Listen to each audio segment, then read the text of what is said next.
So armors now give HP. There, that's the change. I didn't want to do clickbaity title and then just drag it out for 20 minutes. But I am going to explain what I mean. So in Thrall, prior to this update that I just made, characters would get their HP stat from their level. Every time they leveled up, they would get bonus max HP, which was fine. That's how pretty much any typical turn-based RPG works. But this is a game that revolves heavily around randomized loot. And I wanted to lean into that, and there was one thing in particular that I was noticing about armors. I'm just going to go talk to Emily here. She runs the armor shop, and I'll kind of show you what I mean. So, as you can see, armors now have an extra stat, which is HP.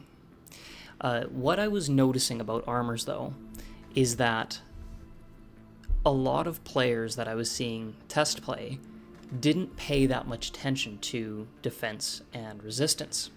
They would pay more attention to things like evasion and the accessories or the elemental resistances that armors would give, which meant that oftentimes players would be taking regenerative armors or armors that reduced the amount of crit damage you would take, or armors that gave high evasion bonuses over resistance and defense, which means they'd be equipping very low-level armors on higher-level players, which would end up giving them very low defensive stats, which means they'd be taking more damage than they arguably should be, and they would be dying a lot faster, and it would be frustrating for those players.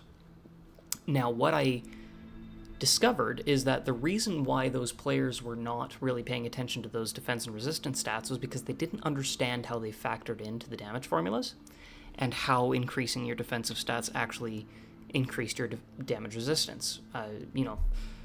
From the perspective of the player, something that gives 8 defense versus 13 defense, that's not really that big of a change, but that's actually essentially a 50% increase in their damage, in their defense. So it is important, but because the players don't really... It was a little bit harder to actually really describe that to players. Those stats would oftentimes just get completely ignored.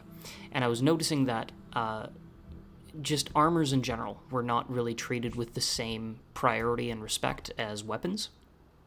Because everybody knows that, okay, higher damage means more damage. That's pretty obvious.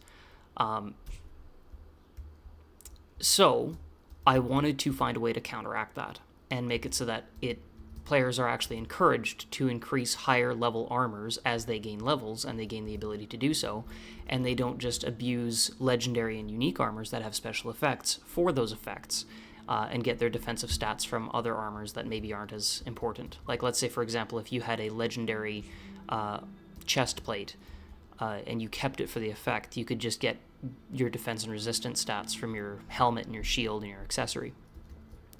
So now, by adding an HP stat to armors, this is a much clearer indicator of a person's survivability based on their armors.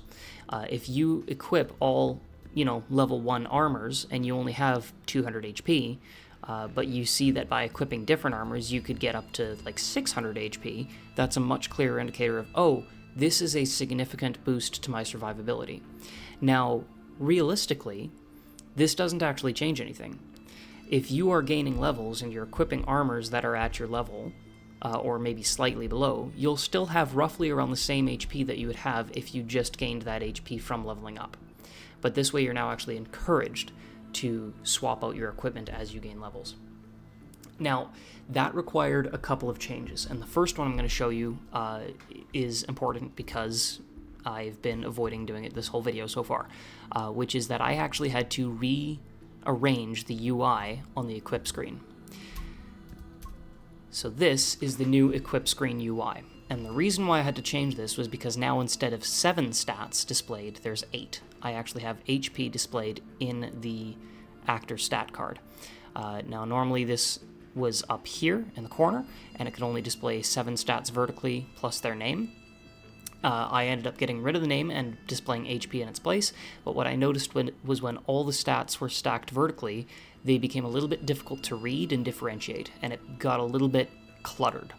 Also, the actor's name was hidden. Not a big deal because you can see their icon, but still something that I'd rather not trade off. So what I did was I removed the elemental resistance and application window, and I merged it with the stats. I put it in the bottom right corner. I put the equip screen in the top left and the list of equipable items in the bottom left here. I don't have any equips that I can actually display that with, but that's what that is. And then the item card that displays the item description and stats is in the top right here. So that was one of the changes that I had to do by adding HP as a stat to armors. And actually, I like this layout quite a bit better just because I feel like it's a little bit more organized. And when you actually go to change equipment, you can see, okay, the armor stats, basically, are on the right side, and the weapon stats are on the left. Now, there was another change that I had to make, though, and that has to do with some of these armor pieces here. So this is a unique armor. This used to have a special effect that it would spawn with a bonus HP accessory and very little defense, in this case 1 defense. Now, the way that armor was generated in this game before is that there were 3 materials. It could get bonus defense, bonus resistance, or bonus evasion. There were the 4 elemental resistances, such as... you could, let's see, with this one here, armors could resist 1 of 4 elements, fire, ice, shock, or weak. And then armors could generate with an accessory. This one here has bonus experience, for example. And I think there's bonus experience, action skill cooldown rate, thorns, regen, let's see, bonus HP was one of them, and the last one, less crit, reduces critical hit damage. Those were the 6 accessories that could spawn on armors. Well, by making HP a stat and giving it a material instead of an accessory, that removed the need for the bonus HP accessory, which means that I had to remove all the prefixes that were assigned to bonus HP, rename them and actually associate them for materials instead, and come up with new prefixes for those new armor pieces. So now you can get bonus HP as a stat with an additional accessory. So that's one of the other changes that got made. And as a result, now there's a lot more reason to actually switch out your armors and prioritize it. Not necessarily over weapons, but with the same level of importance as weapons. And I'll just kind of buy a random piece of armor here just to kind of show you the comparisons. So yeah, this is one of the changes that was made to the game just over the last couple weeks here. It is not the only change, however. There are 2 more changes. I'm only going to show you one of them because the other change is late game and, in total honesty, post-game stuff. But there is one more thing that I decided to add to this game, and that is the ability to favorite items. So if you press the same key that you would press to either skip dialogue or dash on the map screen, a little star will be displayed over that item. You can favorite items that are either equipped or in your inventory.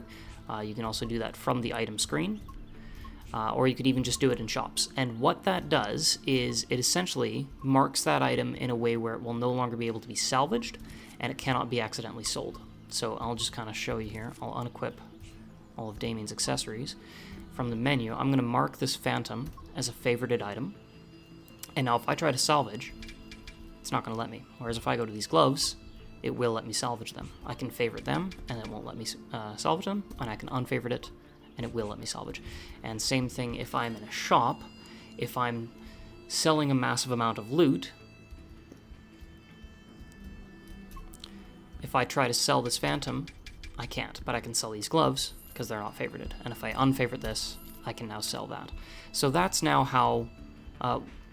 just a way that you can mark items in a way that you're not going to accidentally sell or salvage them, as well as just kind of keep track of things that you want to keep. Like, I want to keep this chastaful. It's a unique item. I don't want to accidentally sell it or salvage it. I want to make sure that it stays in my inventory, and if I'm done with it, I'll stash it later, just as an example.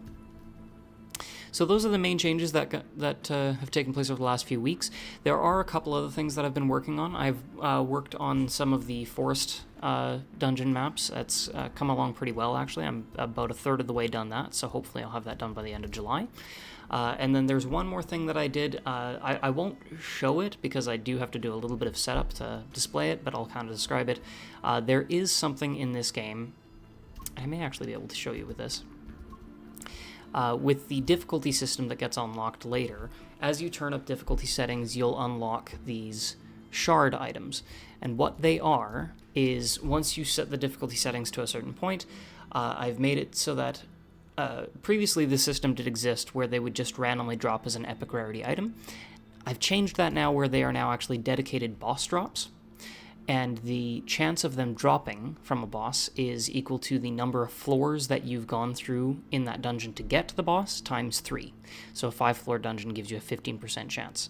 This means that you can't just farm low-level short dungeons to get these shards. You can, but your likelihood of getting them is going to be smaller than if you do longer dungeons. As for the potency, that's determined by their difficulty multiplied by your level.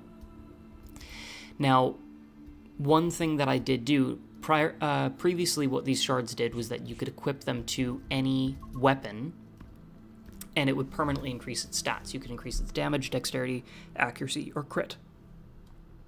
Well, with adding an HP stat to armors, I decided that I was actually going to add shards for armors as well. So now, when these shards do become available, which is likely going to be more of a late game or post game item, but you can probably get them on the base playthrough, but it depends on how much you want to mess with the difficulty settings. What these shards will do now is that you can basically get different armor shards that can increase either their defense, resistance, HP, or evasion stat. The potency is a little bit less because you have 4 armor pieces and only 1 weapon. So you could basically stack shards by applying the same color shard to all your armor pieces. But they are still there. Now the cool thing about these is that you can actually apply them to any armor piece, including low-level armor pieces. So if you have high-level shards that you got on a late-game file, and you start a new file with level 1 characters, you could send high-level shards, or sorry, I should say you can send low-level equipment to your old save file, put shards on that low-level equipment, and send it back, so that you can use that low-level equipment on the new file and just kind of breeze through it. And you can do that with the locker here. Ignore that weapon there, but you can basically send loot back and forth between save files with the locker. So that's just one of the other changes that has taken place in Thrall. It's been a productive couple of weeks. Haven't got as much work done on the dungeons as I would like, but I did get a bit of a creative streak going more on the scripting side of things, so I had some fun with that. So yeah, just a general update. I didn't want to... Yeah, it's been a couple weeks since I put up a video and an update, and since RMN is now officially down, this is really the only way that I can actually keep people updated on this game. Once the new dungeons, or I should say once the old dungeons have been recreated in the new style with procedural dungeon generation, I will be uploading a demo of this game to other sites such as Itch, RPG Maker Web, and hopefully I can get this game onto Steam as well.